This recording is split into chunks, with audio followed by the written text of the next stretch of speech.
Le spectacle 2022, Un air d'enfoiré sera diffusé ce vendredi 4 mars 2022 à partir de 21h10 sur TF1. Au programme, du grand show et des personnalités connues comme Gégard Junior, Mimi Mati, Joyce Jonathan, Camélia Jordana. Mais, comme en 2021, aucun public ne sera là pour les applaudir.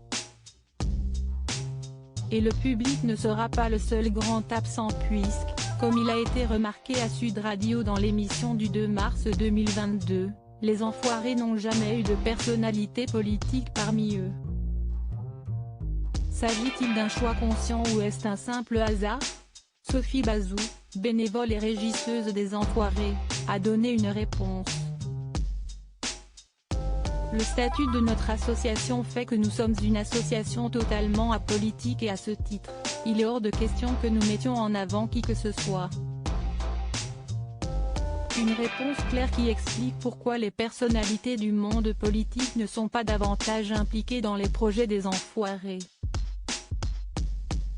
Il s'agit d'un monde à part dans lequel elles ne sont pas forcément les bienvenues.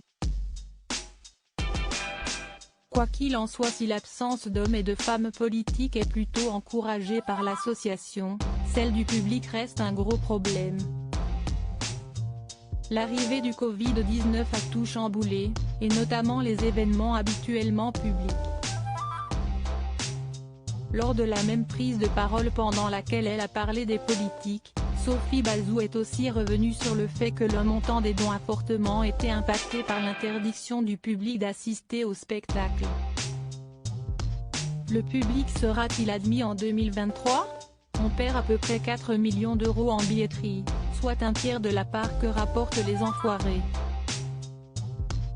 Un chiffre particulièrement élevé qui, à son tour, a des conséquences sur l'organisation de l'association. 4 millions, si 4 millions de repas, d'abord et avant tout. Et un certain nombre de missions sociales et d'accompagnement que l'on ne peut pas mettre en place à tel conclu. Ne reste donc plus qu'à espérer que 2022, Un air d'enfoiré sera la dernière année qui exige l'exclusion du public pour des raisons de sécurité sanitaire. Cela pourrait au moins permettre de réconforter Patrick Bruel, membre de longue date de l'association et qui est toujours attristé par un événement en particulier. Loading Widget.